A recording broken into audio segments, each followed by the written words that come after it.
And welcome to another episode of GamerHeads. My name is Roger, aka Rogue Leader 76, and with me, as always, are my co-hosts Blue, aka Writer's View, and my co-host Mike, aka Pezman Mike, and my co-host Christian, aka Fulgan. This is episode number 90. We're 10 away from 100. What are we gonna do for 100? I don't know. We have to decide. We have to do something for 100. So, I didn't think we would make it this far. I thought for sure after like 20 shows we'd be done, but no, here we are at 90. On the cusp of 100, so yay! Yay! That's exciting. Indeed. We have some news to go through today, and we have some listener feedback, games that we're playing, and then our hot topic this week. With the news that NIS is in some financial trouble, I wanted to ask, why are established developer studios in financial trouble, especially in the, I would say, arguably probably the most, I don't know, like the golden age, if you will, for business from a video game perspective, because like, it seems like this is the time that the market should be strongest. Everybody seems to really be into video games, and like that seems to be, I don't know, like it seems to be like $1 billion industry, right, Mike? From Hawaii Shakedown, $1 billion industry. Oh yeah. So freaking feather bottom. Yeah. So I wanted to ask a question: why are established developer studios in trouble? Because it's not just NIS; there's other studios as well. So we'll talk about that. But before we get into all that, we do have an icebreaker. And icebreaker this week: what is one activity that you enjoy doing in a video game that you hate in real life?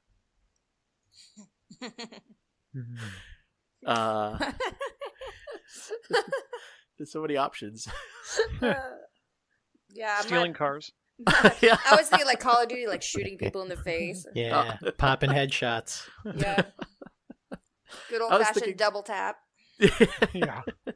I was thinking like, for me, I was thinking like in Animal Crossing, I like shaking trees and collecting fruit and doing, or in Stardew Valley, I like going around and picking rocks and cleaning fields. But man, I hate that in real life. How many fields have you cleared from rocks before, Roger? Oh, well, my grandparents lived on a farm, so okay. I picked rocks. So All right, fair enough. yeah. Why have we not seen this rock collection of yours? What? You don't keep the rocks. Oh.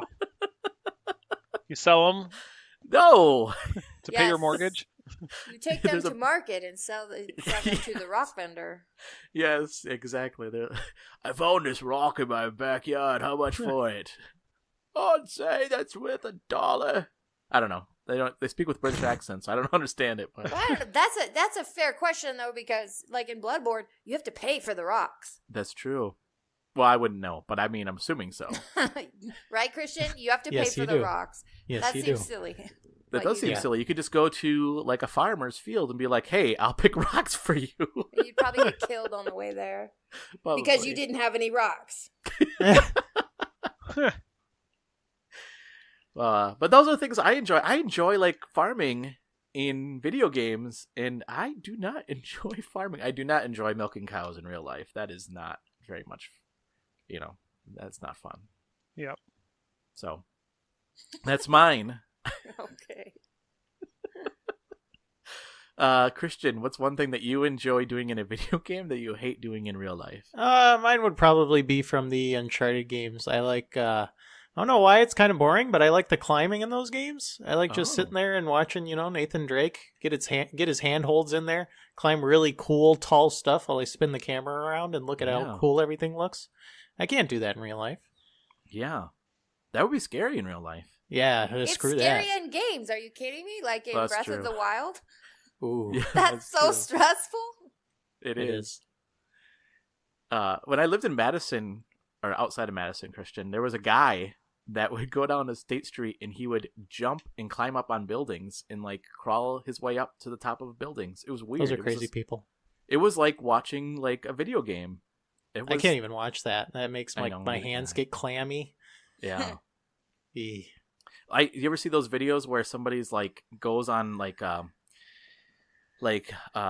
scaffolding or something, and then they like dangle by one hand off the edge? Oh, I can't watch that. I cannot watch. Even just thinking about it freaks me out. Ugh. No thanks. Yeah. What about you, Blue? What's one thing that you enjoy doing in a video game that you hate in real life?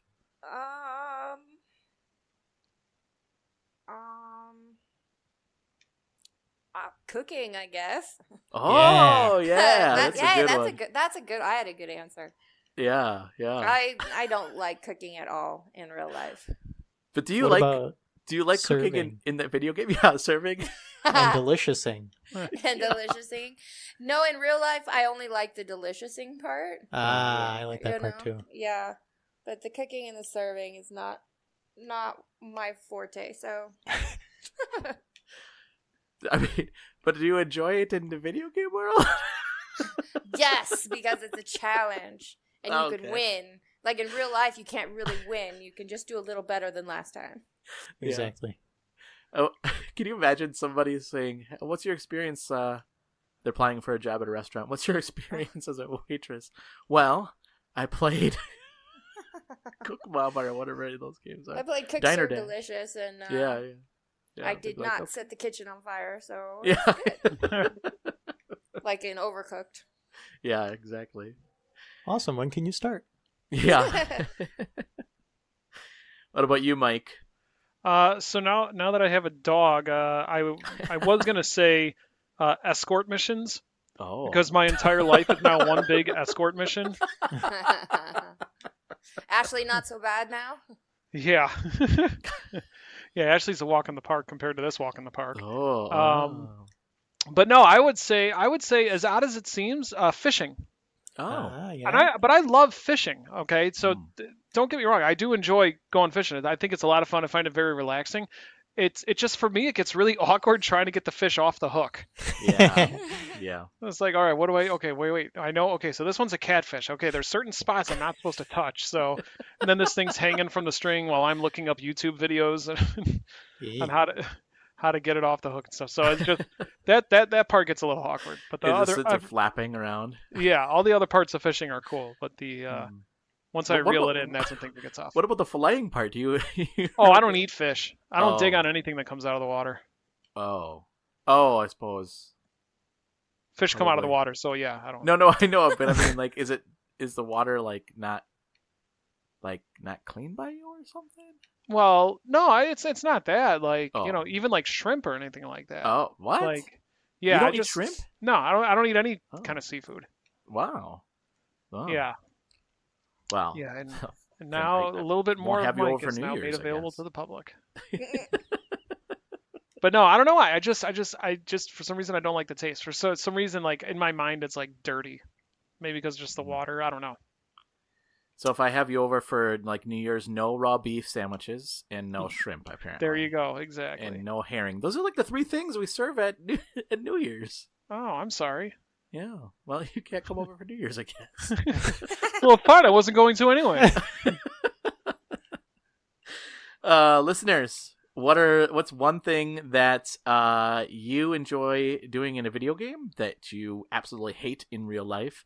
You can let us know. You can send us a tweet at GamerHeads PC. You can go on our Facebook page, and that's facebook.com/GamerHeadsPodcast.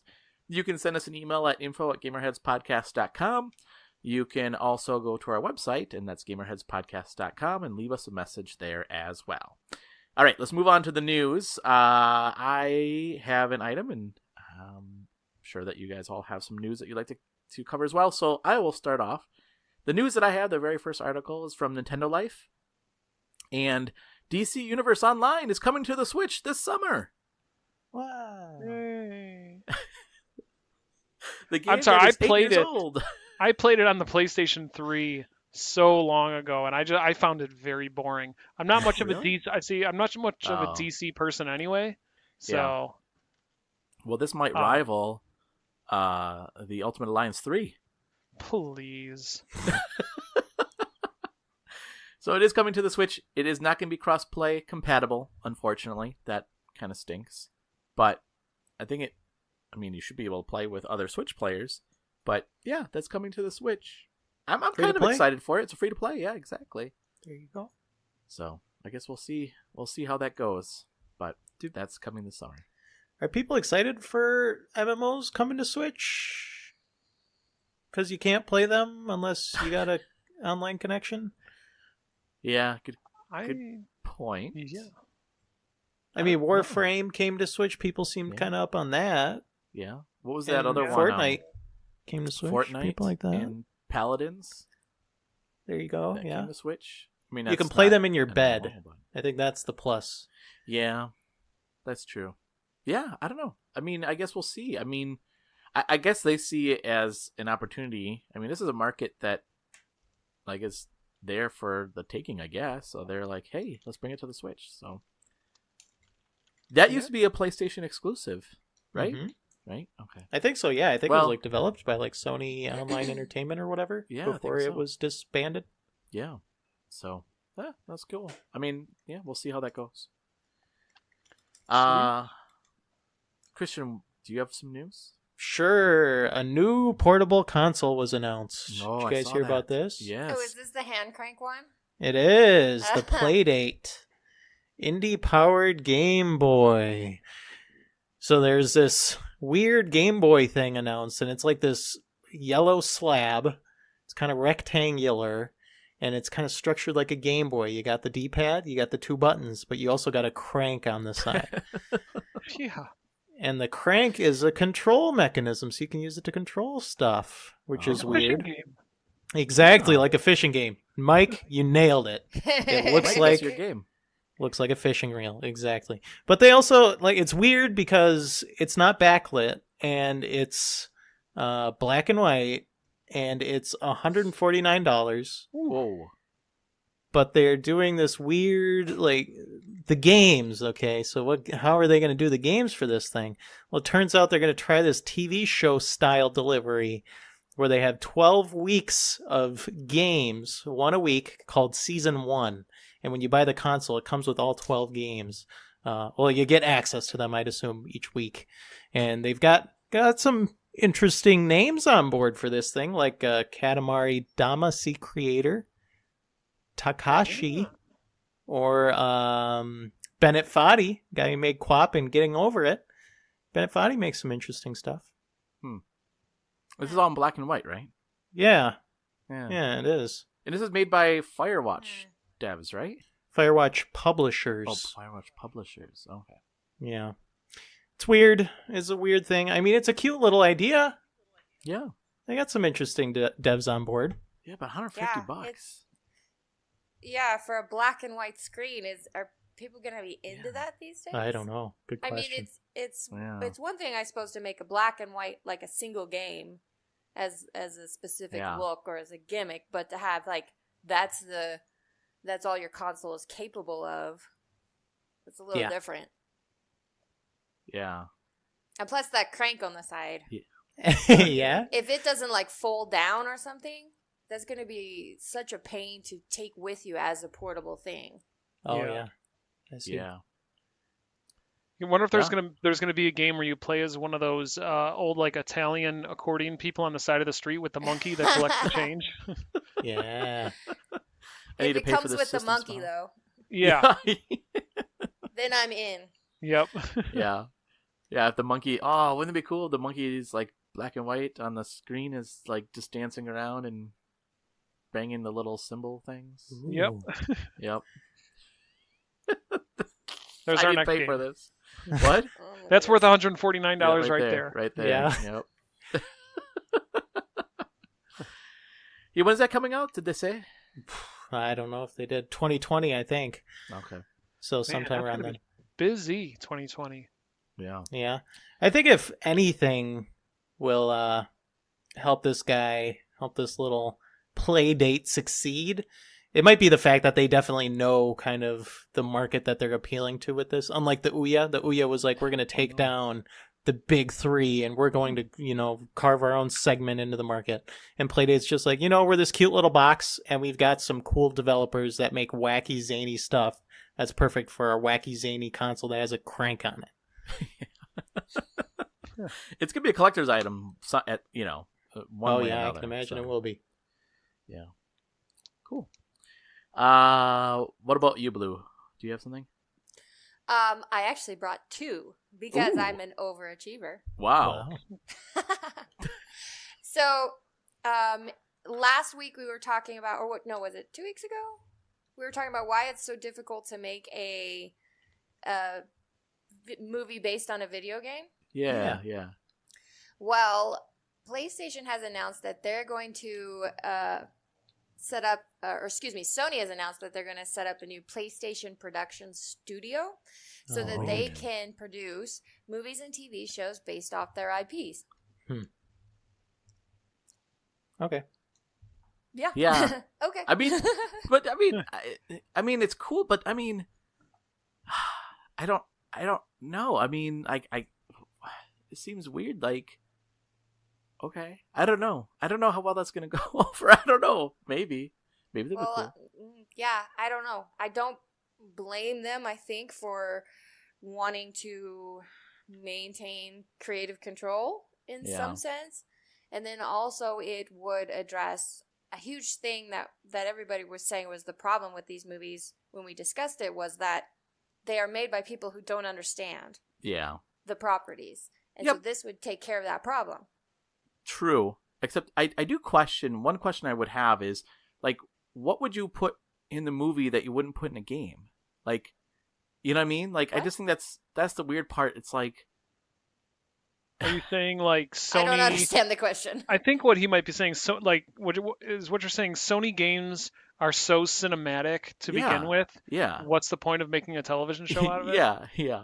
Because that's a whole different medium and a whole different audience. I guess. So yeah, that's true. Mm-hmm. But plus, the people who play the games are going to do that also. I mean, people who played the Tomb Raider game still went to see the movie. Yeah. Mm-hmm. It's not like having the game just said, well, that's all the Tomb Raider I need in my life. Yeah. No, I enjoyed the Tomb Raider movie so much I went out and got the collectible cups from Taco Bell. Wow. Mike. Wait. Holy cow. The old Your sincerity is showing. And Angelina Jolie? Yeah. Oh. Okay. Really? Mm-hmm. No. Yeah. Angelina Jolie collectible cups at Taco Bell. Do you still have them? You know what? Did your wife make them throw them out after you got married? Yeah. No, she. No, I think they're at my parents' lake house still. Wow. Where nobody can see them except on vacation weekends. They're used as shower cups to rinse.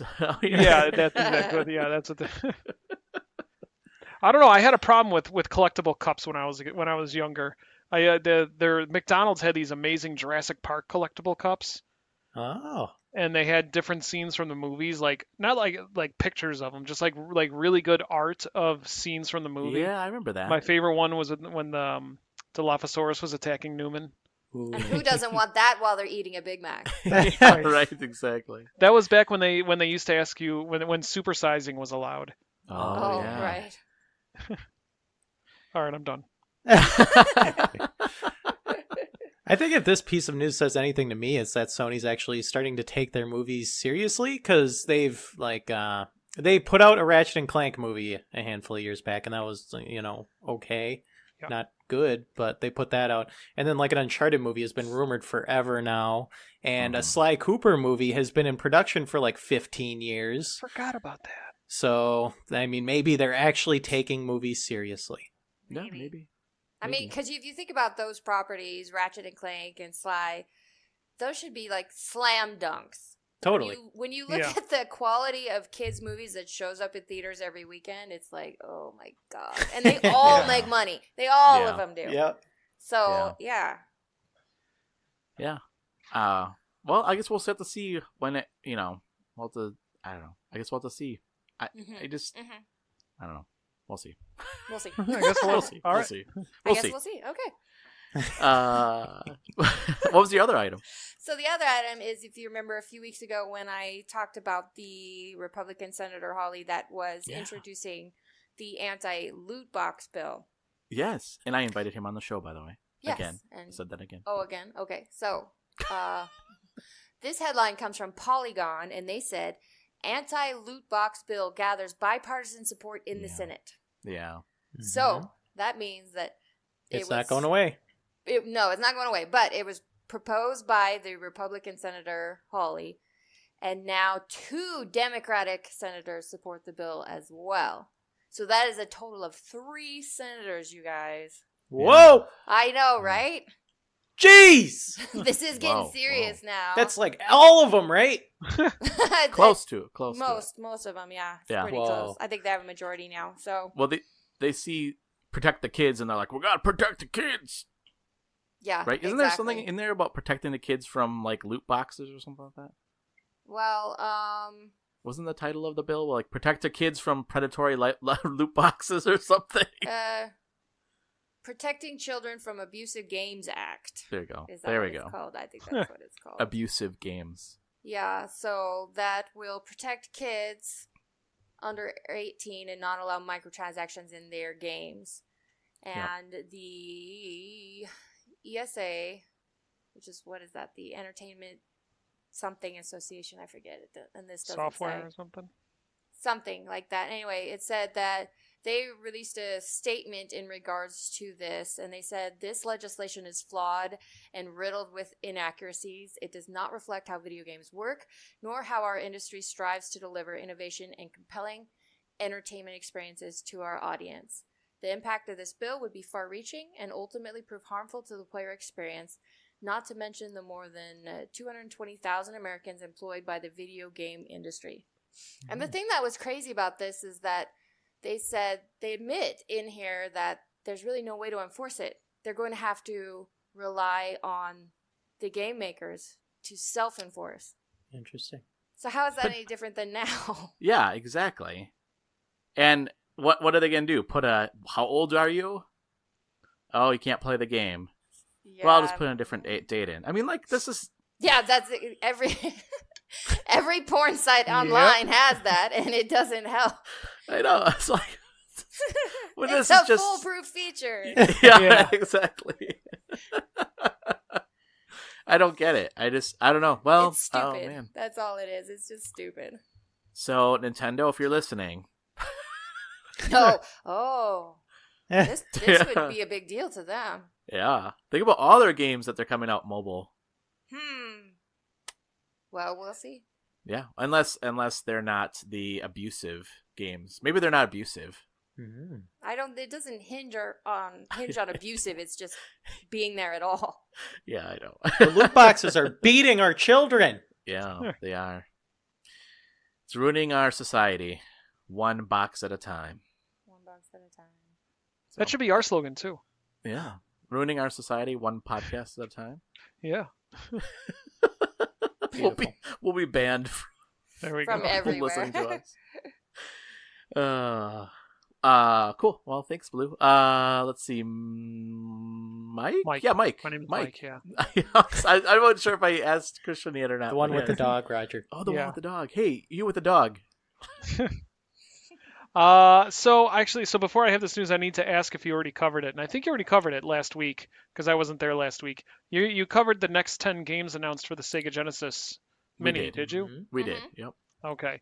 So then, my other bit of news is that if you go on right now to BestBuy.com and you pre-order Bloodstained Ritual of the Night, which is now available for pre-order, you will get a handy dandy swank steelbook case. Oh, nice. So I know there's a lot of... I was waiting for the punchline. Yeah. Like it was going to be totally lame.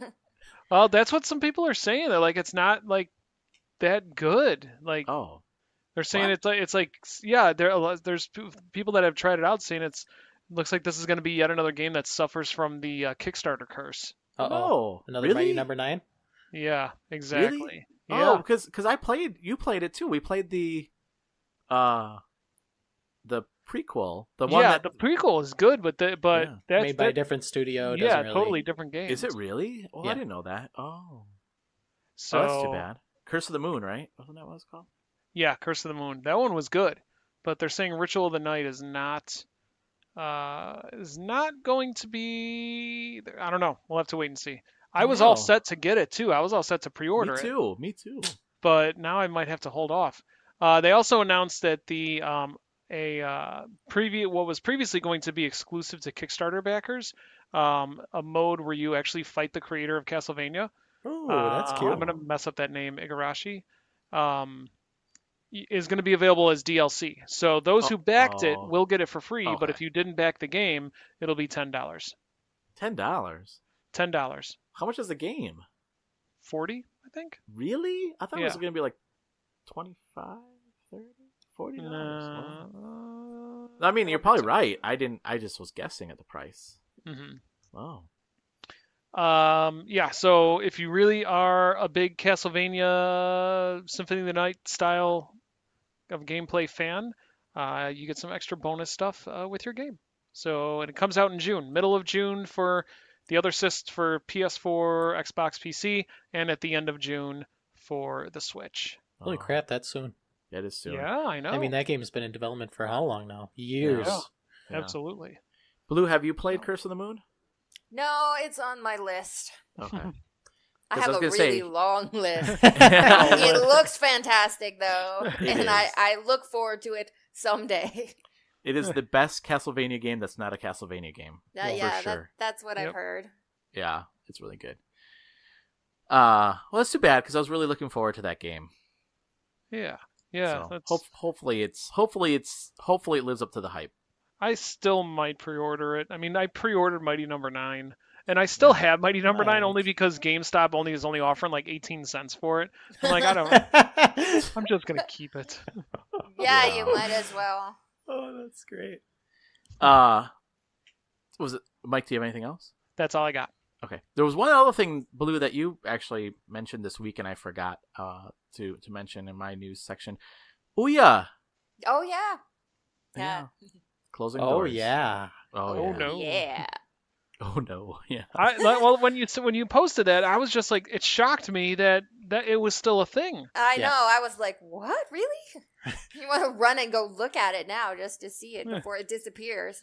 I know. Yeah, that's. I mean, honestly, I didn't know about the Ouya until I started doing video game podcasts, so I had no idea I still am not 100% sure what all it is. Because I mean, I would never buy one. So yeah, it's basically it's just a glorified emulation machine. Oh, okay. So it was like Razer's. Is that Razer, right? Didn't they come out with that, or who came out with it? I think they must have bought it. I think it was like an independent venture at one point. Okay. Yeah, it was somebody and else. Then Razer came in and said, "Okay," they're like, "Hey, this is a great idea." Brilliant move, Razer. Brilliant move. Yep. Yeah. Well, that's another loss in the console war, I guess, huh? Indeed. Anything else from anybody? Nope. That's all I got. Okay. Then let's move on to listener feedback. And listeners, if you want to give us feedback, we'd love to hear what you have to say. Christian, how can people email us? info@gamerheadspodcast.com. And how can people tweet us? At GamerHeadsPC. And how can people go on our website? info.com/gamerheads. Oops. GamerHeadsPodcast.com. Oh, there it is. I messed it up. And what's our Facebook page? Facebook.com/GamerHeadsPodcast. Last week, we asked the question, who is your favorite Batman and what is your favorite Batman game? And we got your feedback. So, Blue, do you want to take the first one there? Sure. This comes from Geek With That on Twitter, and he tweeted, Ben Affleck is the best Batman to be in the worst Batman movies. Christian Bale is the worst Batman to be in the best Batman movies. Oh. Keaton for overall. Kevin Conway, though, is the voice of Batman by far. And his favorite Batman games are the Arkham games. Yeah. That's interesting that he said this. Christian Bale is the worst Batman, but in the best Batman movies. Oh, I guess that's kind of true, actually. I don't know, yeah. I have opinions on the Christian Bale Batman movies, and they're probably not worth bringing up. I just don't want to deal with the responses today. Basically. Mike, do you want to take the next one? Sure thing, and this comes from @Crunchy Kong. They tweeted, favorite Batman, Kevin Conroy. Keaton and West follow closely. Favorite game? Arkham City. NES. Batman is second. Favorite Joker? Logan. Yeah, Logan is his son, I'm assuming, right? Yes, that he included a picture of his son dressed as the Joker. So it's not the Wolverine movie? No, it was very cute. No. I was frightened and confused. It was very cute. No, it was really good costume. And the NES Batman is a really good game too. Like, especially like I've seen a lot of people on Twitch speed running it too. Seems to be a popular title for that. Yeah, interesting. And the music is good. Yeah, indeed. Christian, you want to take the next one? Sure. This one's from @CliffMars on Twitter. They said, favorite Batman, Val Kilmer. Favorite Batman game, Batman Returns on the SNES. Yes. I think that may be the only vote in all of the responses for Val Kilmer. Oh, yeah. I think that's true. Yep. Bold choice, Cliff. Yeah, no kidding. The next one is from Engelbert the Third, and they tweeted, Michael Keaton and Kevin Conroy all the way, and Arkham Asylum for me was the best one. So a lot of love for Michael Keaton and Kevin Conroy, for sure. Mm-hmm. See, everybody else remembers his name, Roger. Yeah, I know. I keep thinking his name is McConroy. I don't know why. Weird. Yeah. And Blue, do you want to take the last one then? Sure. This is from Chase Mad Gamer, and he tweeted, Michael was my fave Batman, and game would have to be Arkham City. Lots of Arkham shout-outs. That's interesting. Yeah. I see a lot of Arkham Cities, and personally, I preferred Asylum over City. Same here, Mike. Oh, really? Same here. Yeah. I preferred the enclosed, like, confined space. Yeah, yeah. See, I thought that was really scary. I don't know. That game freaked me out. I would love to see, and Mike, I mean, I think you'd probably be on board with this. I don't know if Blue or Christian, if you've seen Batman Beyond, but I'd love to see Michael Keaton reprise his role as Bruce Wayne in Batman Beyond. Oh boy, that would be nice. You have to get on that fast. Michael Keaton's getting old. Well, he's not that old. He's going to be Harrison Ford in The Force Awakens. But he was in the Spider-Man movie, the last Spider-Man movie. He was fantastic. He's also in Dumbo, and he is, he's getting old. He's getting up there. Well, how old is he? Also, it's not like these movies turn over in a week. Well, that's a good point. But how old is Michael Keaton? Okay, hang on. I will find out. And before he steps back into Batman's boots, I think he needs to get back into his Beetlejuice costume. Ooh, yes. Yeah. Beetlejuice if soft we reboot? have to pick one, I'm picking Beetlejuice over Batman. Absolutely. I agree with that. But Batman Beyond. Michael Keaton is 67. Yeah. 67. That sounds about the age that Bruce Wayne is in Batman Beyond. This sounds perfect. Well, I'll tell you what, I'll make you a deal. Okay. We'll give Beetlejuice to Michael Keaton, and Thank since you. he's already pretty old, we'll give old Bruce Wayne role to Kevin Conroy, so he can be the voice. He was the voice, but he was the voice of Batman. Yeah. But So see, there I you think go. that's In perfect Batman Beyond. because Batman has been many people, but there's only ever been one Beetlejuice. If they ever remake Beetlejuice, they're gonna use a different actor. They'll just remake it. I don't think they'll make. I don't think they'll make a second one. I think they'll just remake the original. They're such they could so easily make a sequel. You're They a came out with a killjoy, cartoon. Roger. What was that? I said you're a killjoy. Yeah. They came out with a cartoon. By the way, I think we've said Beetlejuice at least 3 times on this podcast. So. Well, he's not here. Yeah, that's too bad. No, I like that. You know that is on Broadway now. Actually, Beetlejuice the musical. I didn't know that was a They musical. make musicals of everything. Yeah. But yeah, listeners, thank you so much for giving us feedback. You can always give us feedback, and we'd love to hear what you have to say, and we will read it on the podcast. All right, let's move on to games that we're currently playing then. And Christian, why don't you start us off? What game are you currently playing? Sure, not much on my end, unfortunately. Oh, what? Yeah. Only 17 games. Change of pace today. That means like what, 5 games, 6 games you're playing? I really only have 2 games to talk Oh. about today. Kind of Oh. sad. Finished a 3rd playthrough of Borderlands 2. So that's what I've been up to over the weekend. I got platinum number 103, platinumed Borderlands 2. Really like that game. Game's a lot of fun.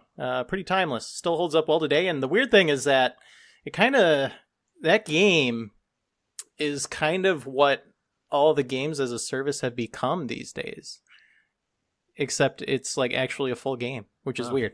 So like, your Destinies, your Divisions, it's all like basically Borderlands. You have a character, you're leveling them up, you're getting skills, you put the skill points into the skills, and then you find better loot in order to make your character more powerful, and then you just do that loop over and over. It's actual full game. There's a final boss. It's very satisfying. You can play with it with up to 4 people. No bullcrap DLC happening anymore if you get the Handsome Jack collection. Surprisingly complete, surprisingly substantial. It's funny, Christian, because I was going to get this game so we could play it together, but now that you beat it, so like I won't play it again. So I have 2 sets of friends. I have friends that will buy a game and they're like, come buy the game. And then by the time I get the game, they're like, oh, we moved on to another game, so buy this game. And I'm like, I'm not going to keep doing this. And then I have Christian who says, hey, want to play with me? And I finally get the game and you're like, I already beat it. I'm like, oh, okay. I'm sorry, Roger. I'm a bad friend. No, I'm a bad gamer. That's what I'm saying. So, but I mean, so you played with your brother though, right? Yeah, I played with my little brother the whole way. He is 1 trophy away from the platinum himself, which I am very impressed by. Wow. Is that going to be his first? It's going to be his second. His other one second. being Burnout Paradise. Oh. Very proud of the young lad. He's come a long way. Is he going to be another Christian in the making here? No, absolutely not. I mean, okay. he's the only reason why he's playing it is like the only thing he has to play because he gave up on Fortnite and then he got so bored that he picked up Fortnite again. Oh. And then he was like, yeah, I didn't like playing with all those easy plebes, so I'm going to play Borderlands again. Yeah. Okay. Plebes? Sorry, I just need my desk. Oh, no. I thought plebes? plebes hurt so bad, Mike. It's such a bad word, it hurt. Sure, let's go with that. Okay, take it. If he spends 18 hours a day though playing Fortnite, even if it's with plebes, he'd be making like probably $200,000 a year easily. It's big easily. Bucks. Yeah. What else are you playing? The only other thing I'm playing is some Team Sonic Racing. Got a review assignment for that, came across my plate, so I've been working through it. It's very interesting. I mean, it's a kart racing game that's not a Mario Kart game, so I mean that's cool. And it's a kart racing game that doesn't suck. So Nickelodeon kart racers be darned. We've got an actual decent kart racer around here, and it's $40, not the full fat 60. That's cool. I mean, it's all right. It's all right. You got drifting. You got all your favorite Sonic characters. Sonic, Knuckles, Metal Sonic. All the crew's all here because it's Team Sonic Racing. It's not Sega All Stars Racing, which is kind of sad because like the previous entry was just like bonkers. It was just like everything Sega slammed into a game, which is kind of beautiful. And this is just like pared back Sonic, which is weird. It feels like this game should have came, before the crazy Sega Everywhere game, but so far having a pretty good time with it. What does Sonic need with a car? That's a good question. You see, they came out with Sonic R back in the day on on the Sega Saturn. And Sonic did not need a car in that game. But then you run the risk of being like, okay, so how can Tails go as fast as Sonic? Or how is Knuckles running as fast as Sonic right now? Because you need balance, Roger. It's a very delicate balance, these Sonic games. I see. I suppose it allows Sonic to be, other people to be competitive with Sonic. Because I'm assuming he can run faster than a car, right? Oh, yeah, I'm sure, yeah. Have you not seen the movie trailer? Ooh, exactly, Roger. Is that canon Sonic? Yeah. It's a delicate lore, Roger. Do not upset the balance. Okay. So Sonic comes to Earth. Okay. That's cool. Yeah, you nailed it. But that's it for me. Okay. What about you, Blue? So I have been mostly playing the Mario Kart Tour closed beta this week. Oh, yeah. So it's really... It's like I am very hot and cold about it because on the one hand it's Mario Kart, which is super fun, and I love it. But on the other hand, it's got all the free-to-play crap that is, is just a pain. So, you know, you steer your car by, you move your finger left or right on the screen, and then you remove your finger altogether and the car will go straight. So it's really simple to play. The courses are familiar from the other games that you already know. So it's, yeah, I don't even know what to say. It's just, it's simple to play. You jump in, you race a couple times, you put it away, come back later. I'm having a blast with it, really. Is the drifting still in there? Oh, yeah. The drifting is super easy to nail. You just, when you get the right angle for your turn, you just hold your finger down. And eventually you'll drift and get your little boost and way to go. So, I was impressed because every time I would go on, the lobbies would fill up just like immediately. We didn't have to wait for a race at all. Wow. And but then I was reading that we're not actually playing against other people. Oh. We're playing against bots. Oh. So it's all bots. Interesting. I don't know if that's true, but that's what I was just reading. Interesting. And so, and honestly, that would make sense. Yeah. Yeah. Because, like, I tweeted you guys earlier that I was ranked #1 in the beta. And I'm like, that can't be possible. It can't be. I mean, I'm an okay Mario Kart driver. I'm not that good. Yeah. But if I'm not against anybody, if I'm just ranked #1 against the bots that I've been playing against, I don't know. It's weird. Are these?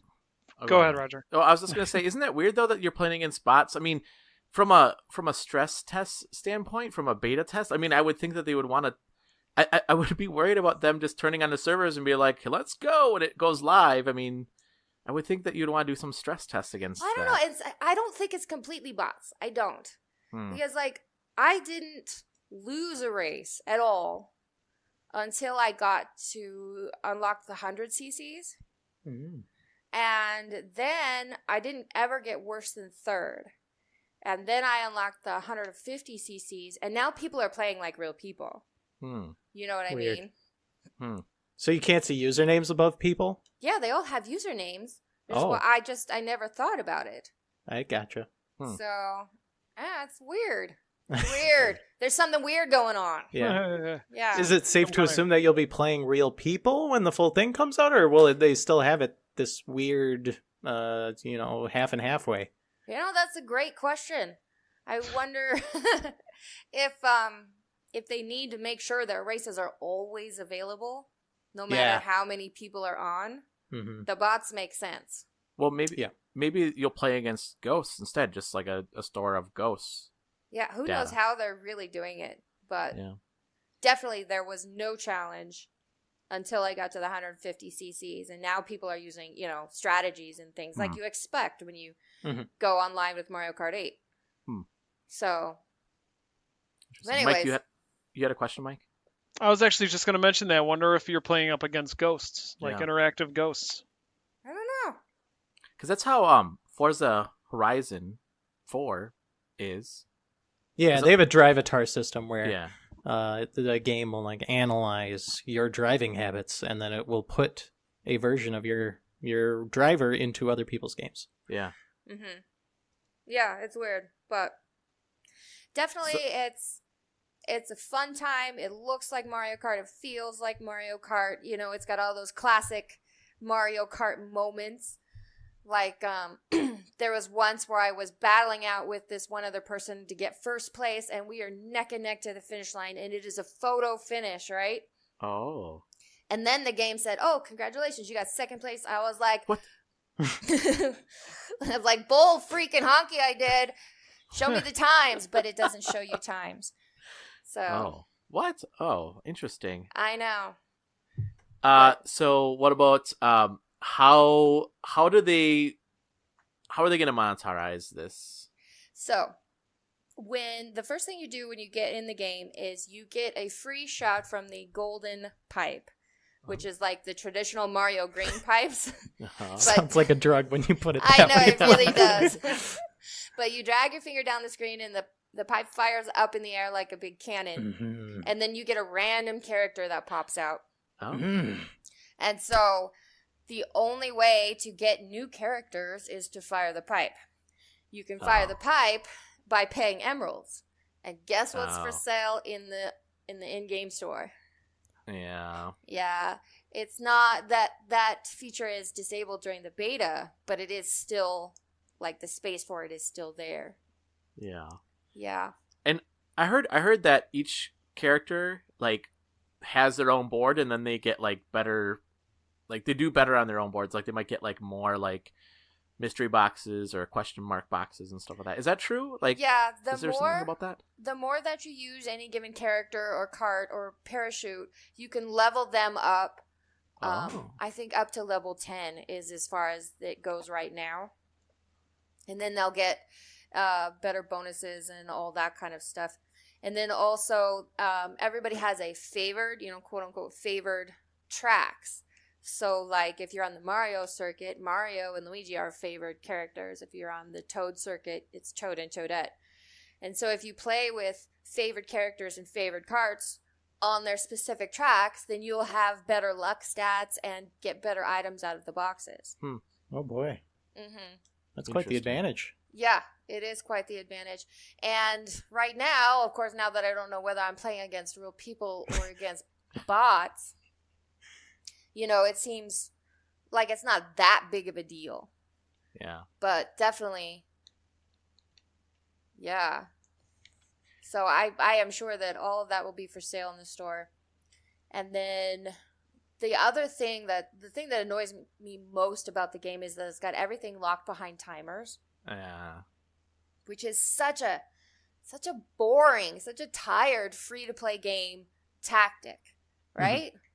Like, you start the game with 3 hearts, and to enter a race, it costs 1 heart. And you can replenish your hearts by leveling up your character, or I mean yourself, not your character.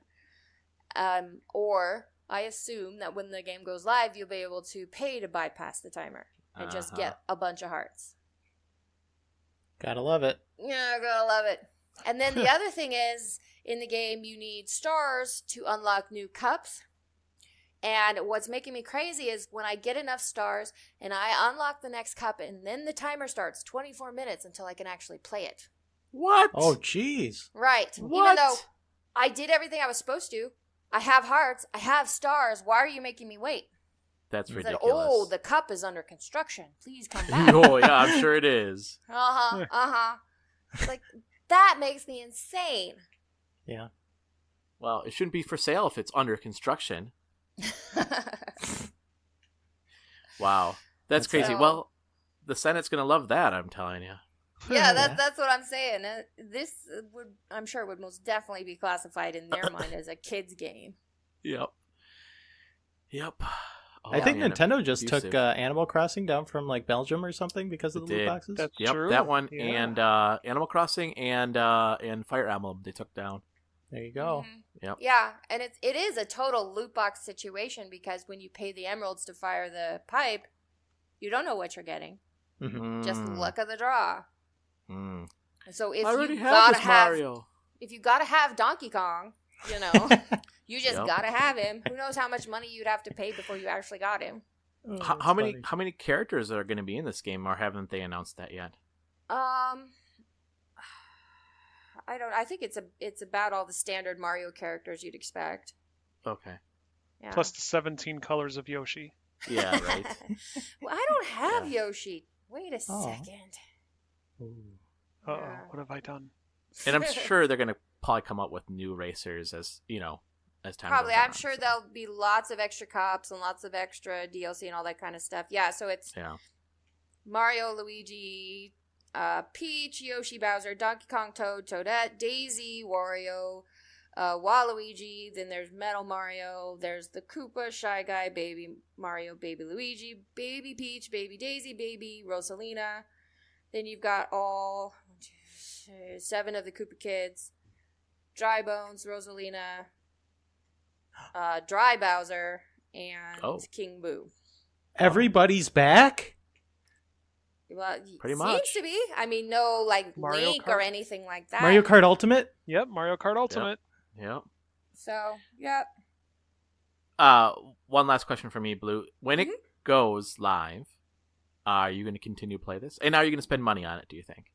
I probably will have it on my phone because it's really fun. I just love Mario Kart. Yeah. The core gameplay of Mario Kart is really fun. Like, you just can't, it doesn't matter where you're doing it, but like when you're coming up behind somebody and you're in second and they're in first and the finish line is right there and you have the red shell, you know, and you fire it and it goes exactly like it's supposed to and you steal first place from that person. I mean, those moments are golden, whether you're playing them on your phone or on a console or a handheld. Yeah. So yeah, I will probably have it on my phone. I doubt I'll spend money on it though. Okay. Interesting. Makes me sad that Super Mario Run didn't do well enough for the free-to-play crap to seep into their mobile games, because Super Mario Run I loved. But, I mean, it makes sense. There's a reason why not every mobile game out there is like that. Yeah. So, it's annoying because I get if you're putting out a free-to-play game, I mean, you're going to have ways for people to spend money. I understand that. But the timers, really? That's how you're doing it? That's old. That's old. Old. It's not creative. Yeah. I really thought that Nintendo would find original ways to monetize it and not just reuse everything that every crap game, you know, for years before them has done. That's because they're first in the mobile market, so they don't know any better. They've put out a handful of mobile games up to this point. Well, yeah. Actually, Fire Emblem, I enjoyed that game. I thought that was they did that really good. I never played the Animal Crossing one, but I thought they did a good job on the Fire Emblem. And I didn't play the Mario Run game. I've just refused to play anything since Mario Run because I love that so much, and I'm like, you're going to put out this crap, I refuse. But I mean, Mario Kart, I think all the time, like, I've played the crap out of Mario Kart 8 on Switch, and I think all the time, man, Mario Kart 9, that would be beautiful. Because, like, they've got the Mario Kart formula down. They know what they're doing. And, like, seeing more remastered tracks, there's just, like, something nice about them remastering those tracks. I love going back to those old tracks because, I mean, Mario Kart's been a mainstay in my life, and it's, like, nostalgic popping in a new Mario Kart game. It's great. Yeah. Yeah, there's a feature in Mario Kart Tour called the Coin Rush where you have to pay an emerald to play it. But then you go on the course, you drive as Gold Mario, and then you go on the course, and he kind of like magnets all the money into him. So it's like a free-for-all. Okay. You just collect as many gold coins as you can. And the course is the Super Nintendo Rainbow Road. With the music and everything. And I was like, I don't even care that this is a blatant cash grab. Like, I'm overcome with nostalgia. Like, I'm just, like, swimming in it. It's so fun. Oh, that's good. So, that's good. Is there a battle mode, or is it just racing so far? Racing so far. I gotcha. Yeah. That's to be expected, I suppose. Yeah. Well, definitely there were connectivity issues last night. Oh. It could not get on no matter what. Interesting. So... I thought this was interesting, kind of related to that. Did you guys hear this? That Mario Kart Wii sold 5 times as many copies as Mario Kart 8 over the last financial year. Wow. What? Really? Yeah. It's impressive. Yeah, that's crazy. That's weird. That just shows like how many people still own a Wii and probably never owned Mario Kart. I don't know. I don't know. I think Mario Karts, though, hold their value. Yeah. Definitely. You know, so to speak. Yeah. Yeah, my wife would rather play Mario Kart Wii over Mario Kart 8. She likes Mario Kart Wii way better. Is it because of the motion control steering or no? No, I think because the automatic drifting. Yeah. Well, I just think she just was so used to Mario Kart Wii, like we played that nonstop, and that, you know, she's really good at it. So, And she's just so used to it. And every time, when we have friends over, she's like, "Let's play Mario Kart Wii," and I'm like, "Well, we have Mario Kart 8." She's like, "Okay." Well, whatever makes you happy. Yeah. Anything else? Yes, I also started playing the code that we were given, Super Cane Magic Zero. Oh, yeah. Yeah. It's the couch co-op action RPG thing, I suppose. Even though I'm just playing at one player, but it's working out. I'm not having problems because it's just me, so that's good. But yeah, it's super silly. It's like just a bunch of doodles on the screen, and then the dialogue and the names of things are a little bit like it's like they wrote it all with a Mad Lib. Oh. You know what I mean? Like, name a food, name a location, and then everything is just so random. But the gist of it is that there was Cake the Wizard, who was a cake wizard, shockingly enough. He died while eating a cake salad. And then his dog, which is named like AHHHHH, was there when it happened, and the dog was so sad that he died that he became a magic dog because reasons. And so now, like, the dog magic is out of control, and somebody has to stop the magic dog, and so that's where you come in. I like that. That's cute, because like Diablo games are basically just Mad Libs. Like, I've been playing a ton of Borderlands 2, and they just randomize the enemies, so they just put like a word before the enemy, and then now it's an elemental enemy, or they put like a certain word on the gun, and now the gun can get thrown into enemies, stuff like that. This is I meant it literally, because like they say you have to take the horse portal and go to the Pop-Tart Academy. All right. Oh, that's funny. Yeah, but it's colorful. The music is really fun. The controls are just like a action RPG. You swing your sword and you hit the thing, and sometimes it can be a little bit hard when there's multiple enemies, like to get the hits lined up. But I'm having a good time with it. Nice. There was actually something about the game right now. Is if you buy it right now, before it launches, you get a free DLC pack. So that's neat. Yeah. Yeah. So I think if you buy it after, I think the DLC pack is I don't know sure. The thing where you're not supposed to talk about it. Oh, the embargo? Embargo? Yes, the embargo. Thank you. The embargo was up as of Wednesday. So I assume that means the game was out on Wednesday. Yeah, maybe you're right. Let me just look. You're probably right. Let's see. The promo runs from May 16th to May 29th, and then the release, I don't know. I don't think it has come out yet. Oh, launches on May 30th, so. Oh, okay. So, cool. Cool. Yeah, it'd be interesting. I mean, wonder if you get the free DLC pack. I don't know. I guess I haven't noticed if I have, but the only thing is that the loading screens are kind of long.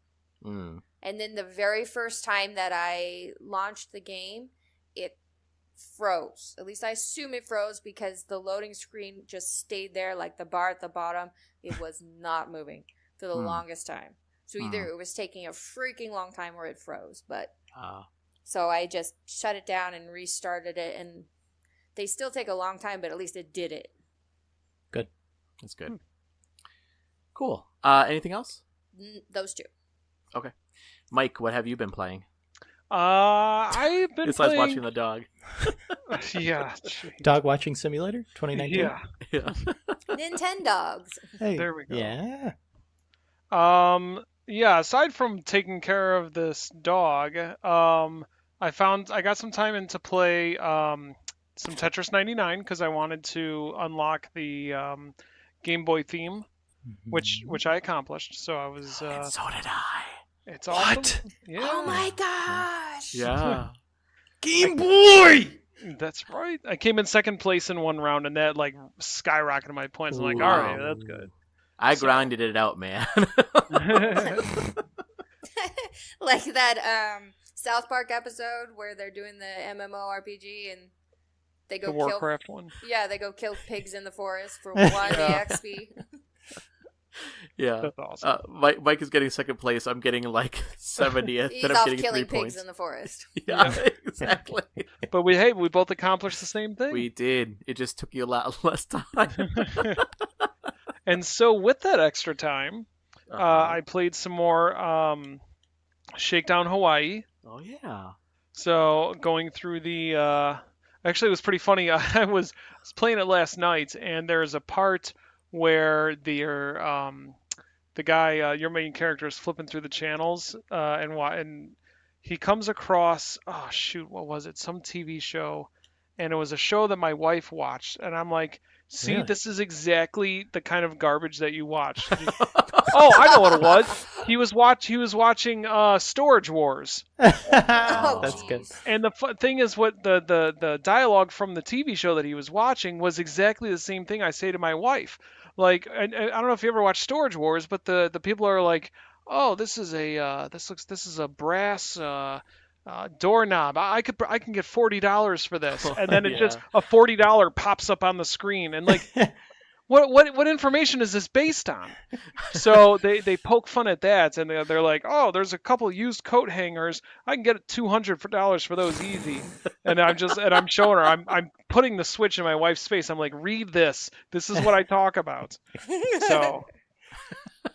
Yeah, there's ones where they're like, oh, there's a original Nintendo Entertainment System in here. This has got to be worth $500. Easy. Yeah, sure. Yeah. Storage Wars guy. They need to like do a spin-off of Storage Wars called like Storage Disappointments, where somebody like tells them, no, dude, that's only worth like $5. I'll give you $5. Oh. Yeah, I'll give you $5 right now for that. Yeah. So that old piece of junk. Yeah. Actually, the show would mostly be like, no, that's worth -$, because it's going to cost you to haul it out of here. Yeah, exactly.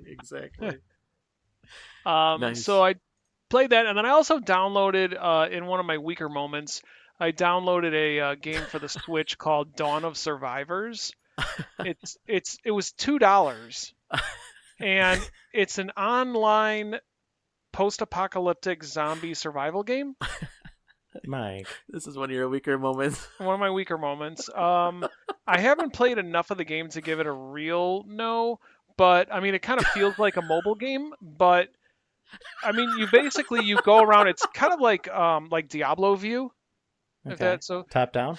Yeah, top down, but like more like isometric than anything. All right. Yeah. Hold on a second. I'll wait for Roger to calm down. Yeah.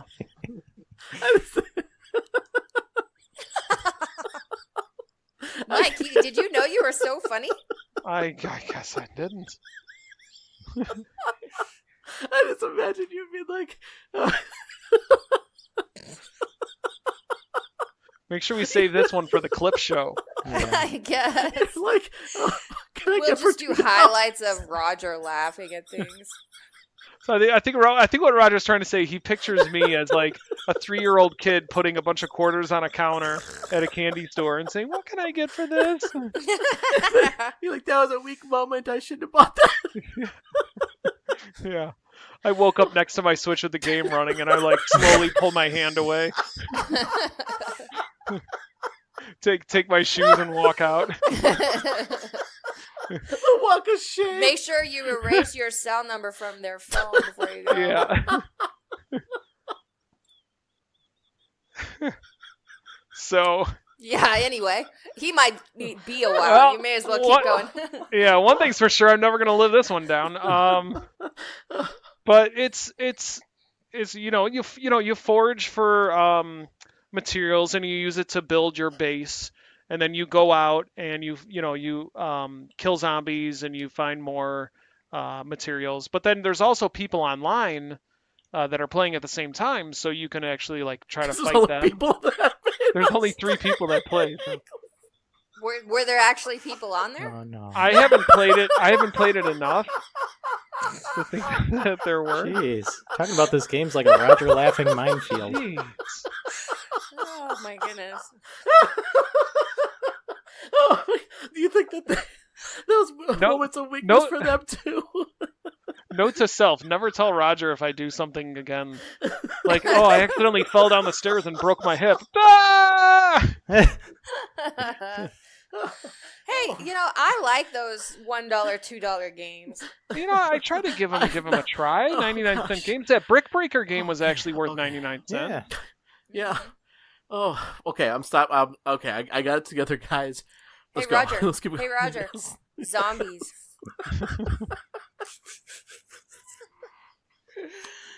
You know what? Just to spite you, I'm going to stream it now. That'll be another moment of weakness for you. Okay. Whew. All right. So there's 3 other people. Oh my goodness. I think I'm going to take an extended sabbatical from the show. So yeah, that's all I played. Roger, it's your turn. Come on now. I'll tell you one game you didn't play. I did not play that game. I was not one of those 3 people. Does somebody have their car keys handy? They can shake them in front of Roger's face. Hey, Roger, right here. Okay. I am crying. I'm laughing so hard. Oh my god, I have not laughed that hard in a really long time. Well, I'm glad it was at my expense. Okay. What are you playing this week, Roger? What am I playing? So I've been playing. We'll be right back. Okay, all right. I got it. Okay, so I've been playing some more Valhalla, Cyberpunk Bartender.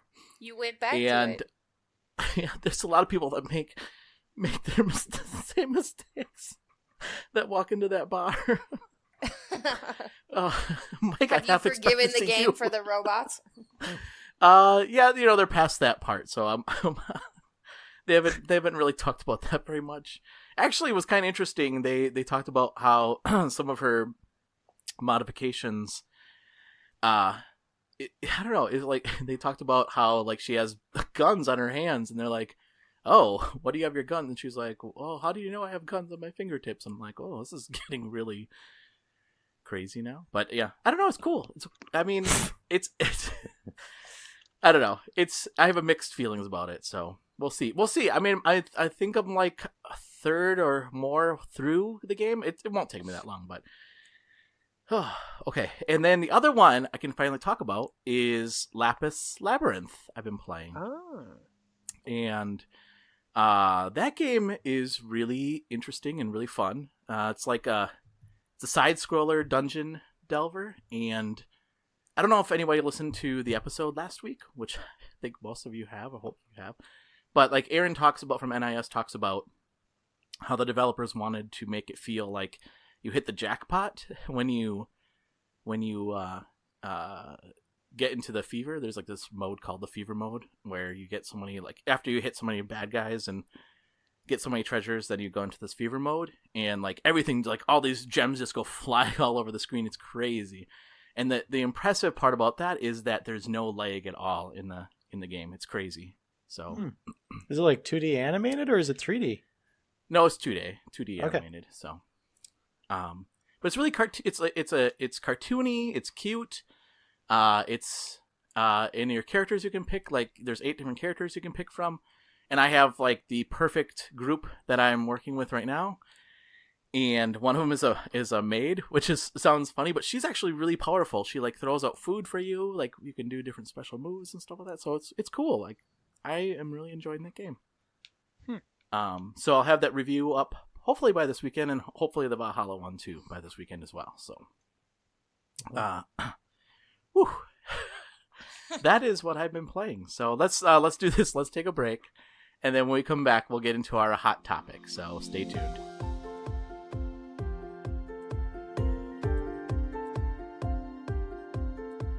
And welcome back to GamerHeads. This week, I wanted to talk about There's not just Nippon Ichi Software, but there's other ones too. But there's developers studios that are facing some serious financial troubles. And Nippon Ichi Software is the I guess the latest one to face some serious financial troubles. And I wanted to ask the question, why do you think that is? Because it's weird to me. I mean, I would expect this from maybe a startup studio, or maybe a studio that, like a one-man studio that didn't really know what to expect when they're getting into the gaming market. But the gaming market, I think, is as strong as it's ever been in the history of video games. And it's weird to me to think of well-established studios that are facing financial troubles in a market that seems so strong that it's just making hand over fist of money. So let's talk about that. Why do you think studios are facing some financial troubles in such a strong market? Well, I think that it's obviously with anything there's a lot of factors, but I think one of the factors is one of the things that also kind of hit in the early 80s is that there's just so many game studios out there that are making games right now.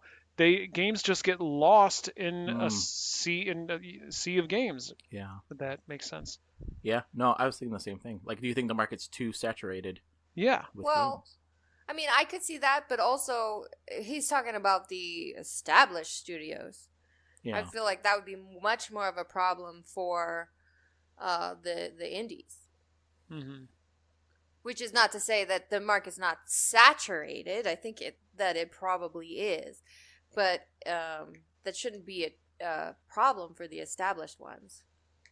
As far as not getting lost. Yeah, no, that's true. And what even makes that more odd is that, did you hear the news about Mortal Kombat 11? No. What news? Mortal Kombat 11 just broke a record of the fastest selling game. I can't even remember since. You go ahead. I'll look up the news and I'll let you know what that is. I should have been prepped on it. Yes, our listeners know that we are always on the ball with this kind of stuff. Yeah. We have to uphold the reputation. Yeah. So I wonder though if it's a situation where the market is really saturated and that these established studios, I mean, it's similar to maybe music where you have a band that was really, really popular and then they can't reinvent themselves. So they keep going back to things that they're used to and that people moved on from those things. So that's one thing that I wondered about. That is. I think that does happen in this catch-22 because if you have success with one thing and then you try to do something else, and then the fans are like, no, this sucks. We like what we used to do. So you go back and do what you used to do, and then eventually the fans leave you behind anyway because they found something new and you're not new, even though they told you not to be new. Yeah. Yeah, I think that's a real big problem, actually. Mm-hmm. It's like an identity crisis, almost. Almost. I think a problem endemic to the game industry is the fact that with how much money is being pumped into video games, I feel like if you looked at the broad picture, it would probably be 75% of that money would be segmented to one or two big, publishers, if any, or even games. Fortnite might as well have might even 20% of all of video game market share right now, because that game is just being pumped full of money. And you got your mobile games that are getting pumped full of money on a daily basis. And I feel like a lot of other big studio games are suffering because they are trying to imitate rather than carve out their own niche and become their own unique product. So you've got, Call of Duty and Battlefield both adding Battle Royale modes to try and remain relevant instead of appealing more to their niches. They're just, trying to homogenize themselves into what's successful right now. Yeah. And that has proven to be not so successful as of late. Yeah. Yeah. I think you're absolutely right. I mean, we were talking last week about the 14-year-old kid making $200,000 a year. Yeah. And he's playing Fortnite, I'm sure. So there's obviously money to be made, but like you said, there's a huge segment that belongs to that one particular game. Yeah. Yeah, and it's almost like those games are so, like, we talk about how strong the market is and, like, really how powerful it is, but, like, a lot of it has to do with maybe just a lot of those behemoths that are kind of just sludging through, and like, people somehow, like, I think, Christian, you know, like what you said is, you know, people either try to imitate that and they lose sight of what they actually are, and then maybe lose fans because of that. Yeah. And I think it's hard to, I mean, we mentioned this before, it's hard to, like, try to take on, like, a behemoth like Fortnite and come in and be like, oh, we can do that. Like, I would have said, but, you know, I mean, the same thing could be said. I think a lot of people thought that with players or PUBG, that people probably thought, oh, nobody can rival that. And then Fortnite comes along and says, okay, well, let me Hold try. my beer. Yeah, hold my beer. And they do. And Fortnite, that was supposed to be a totally different game than what they turned into. Mm-hmm. It's so interesting. Yeah, that's true. You know, because of what they are, they've been able to adapt and change to the demands of their audience. Yeah. As opposed to, you know, here's God of War and it's what it is. Yeah. Some would say agile. Some would say agile. I found that information. Yes, if you don't mind me interrupting. Yeah, please go. So, Mortal Kombat 11 was it topped all 3 systems NPD sales charts for the month. So Nintendo, Sony, Microsoft, it was the number 1 game on all 3 systems. And the last time that happened was Grand Theft Auto? Nope. Oh wait, that wasn't Nintendo. All 3 you're saying? Last time a game released and it was number 1 on all 3 systems. Resident Evil. Call of Duty. Nope. Give us a year. 2007. 2007. I don't even know what came out in 2007. Ultimate Alliance. Nope. We're not going to get it. What is it? Guitar Hero 3. Oh my god. Interesting. Yeah. So the last time a game was sold so much across all 3 platforms that they were number 1 on those respective platforms, Guitar Hero 3. So that's really interesting. Speaking of fads. Yeah, exactly. That's what I was just gonna say. Yep. Look at where they are now. Like, nobody plays those games anymore. Yep. They were really difficult to keep fresh. Yeah, they were really difficult. And if you were a trophy hunter or an achievement hunter, Guitar Hero 3 was almost impossible to get get all the achievements in. So yeah, I mean, and I don't know. I mean, I feel like PUBG. I mean, people still play it, but people certainly are not talking about it like they do Fortnite anymore. But Fortnite was in the Avengers movie. I mean, come on. They're still playing it 5 years later? That's true. That's a good point, Mike. That's a really good point. Oh, boy. I didn't even think of that. Well, I guess we'll have to find out 5 years from now if they're still playing. Yeah. Was the player base as big since, the population wasn't as big? Oh, yeah. Well, yeah, that's... Some simple math will tell you that it's, about half as many as it used to be, but... But I mean, maybe that's part of the problem too. Is that the industry, even though it's so big, it's more of a flash in the pan kind of industry right now. That maybe because you have so many choices. I don't think Fortnite is flash in the pan. No. Anymore. But yeah. I mean, I think you're right about having so many choices. It's like, what do we have right now? So we have the Sonic Team Racing, and then the Crash Racing comes out next month, I think, right? Mm-hmm. Yep. And then, so not everybody has money for both of those. You got to pick one. And I'll wait for Mario Kart Ultimate. And then beyond that, you've got, Mario Maker coming out. So you got those 3 titles are like stacked one on top of the other, and if you have to pick one, you have to pick one, and the other 2 studios go hungry, so to speak. Yep. Yeah. And that's just, in a month. Like, think about, that's always my thing, is saying, like, games that come out early in the year, like, I think they struggle at the end of the year for the Game Award, the Game of the Year, because not many people talk about them anymore.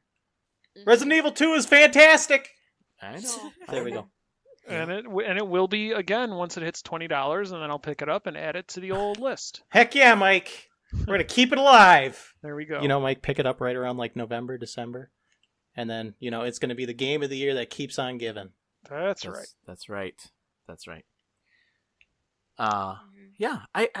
It just struck me as so weird that an established studio like Nippon Ichi Software is struggling when the market just seems so strong, but maybe it's just so big, and maybe that's part of the problem as well. Mm-hmm. I don't know. It for a while there, it seemed like every week there was news of layoffs at a studio. Yeah. I think a problem with a lot of the big juggernauts like Activision, EA, we see layoffs coming out of those places, and then we see that the CEOs are still like the highest paid people in the world. Mm-hmm. So, that's they make sure the money goes into the right hands so that, the people who have a lot of money can keep a lot of money, even if they have to fire 500 people to do it. Yeah. No, that's a good point. If you say the studios are quote unquote struggling, what does that really mean? Yeah. Well, and it would be interesting that once you let go of, your developers, what is that CEO going to be sitting on? You know what I mean? Like the yacht that the company paid for. I know, but I'm just saying, like, eventually that money is going to be, dried up as well. Like, because once the studio, unless, obviously they probably just move on to something else. I don't know how that works. I'm not a CEO, and I'm not mobile rich, games so. that cost $200,000 to make and make millions. Yeah. So I mean, I certainly hope that Nippon Ichi Software does well, and that they can get through this, and this won't be the first. It's not the first, and won't be the last time that we hear of studios that are struggling. And the part that's heartbreaking to me is obviously the people that work there, and like there was with Nippon Ichi Software, there's developers that are not getting paid right now, and that's gotta be hard. Absolutely. I think the human story behind video games goes too often untold. Yeah. And there's a fantastic no-clip documentary on YouTube that just got put out about the minds behind Telltale and about the shutdown, that Telltale doesn't exist anymore. Yeah. And the workers didn't know that the day before it was going to shut down. So, like, that had a very real human impact that a couple of people who worked there talk about in that documentary. Highly recommend it. That one, I thought you were going to, and the other documentary too that just shows the human side is the Raising Kratos. The one about God of War, the new God of War game. I gotcha.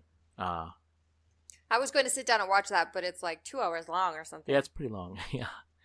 But yeah, I mean, I mean, I think it's great that we see the human side, and really they show like the really raw emotions that go into the games too, and like really they were worried about the fact that this might not do well. So I mean I just can't imagine you pour in your heart and soul into something and then it doesn't succeed, and I don't know, that's got to be so heartbreaking. Well, I think that what you just described right there proves more than anything that video games are art. Yeah. Because that's exactly how art works. Yeah. You put your heart and soul into it, and you just don't know how it's going to be received. But if you want to make art, that's the risk you take. Yeah. Yeah. It's just that the people that are above you making cutting the checks don't really care so much sometimes about art. Business, which is an odd yeah. combination there. Yeah. Any final thoughts on this topic? I got nothing. Buy more copies of that zombie game. Resident Otherwise, Evil the 2 developer in will stores go now? under. Yes, Resident Evil 2.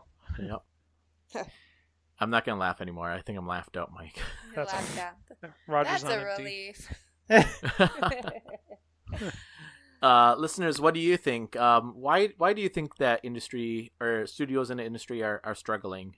You can send us an email. You can send us an email at info@gamerheadspodcast.com. You can go to our Facebook page, and that's facebook.com/gamerheadspodcast. You can also send us a tweet at GamerHeadsPC. And then lastly, you can also go to our website, and that's at gamerheadspodcast.com, and leave us a message there as well. All right. Let's go around the room and tell people how they can get a hold of us. And we'll start with you, Mike. How can people get a hold of you? You can find me on Twitter at TCThrowers. You could also find the Controller Throwers Steam team right over on twitch.tv/TCThrowers. Nice. And Christian, how can people get a hold of you? You can find me on Twitter at Christian Cubza. Otherwise, you can read my reviews at Push Square, New Game Network, and GamerHeadsPodcast.com. Thanks. And Blue, how can people get a hold of you? You can almost always find me on Twitter. My handle is at WritersView, and it's spelled with a Y, so WRY. And then I also have a website, which is writersview.com. Awesome. And listeners, you can always get a hold of us. Probably the easiest way, obviously, is through Twitter. That's GamerHeads PC. I mentioned the other ways you can get a hold of us as well. But if you do like the show and you want to give us some feedback, please go to our iTunes link that's in the show notes there. Just scroll on down, click on that, and leave us a review. We would love to hear what you have to say. And also giving us reviews also lets other people know about our show as well. So it gets us out there. So please show some support if you love the game or love the show. So, all right, with that, thank you so much, Mike, for joining us this week. Always a pleasure. And Christian, thank you so much for joining us. Thanks for having me. And Blue, thank you so much for joining us. You're welcome. And listeners, thank you again for giving up a bit of your time and sharing that with us, and we really appreciate that. Until next time, play games and don't laugh too hard. But you can laugh, just not too hard. So. See you next time. Good night, everybody. Bye. Bye.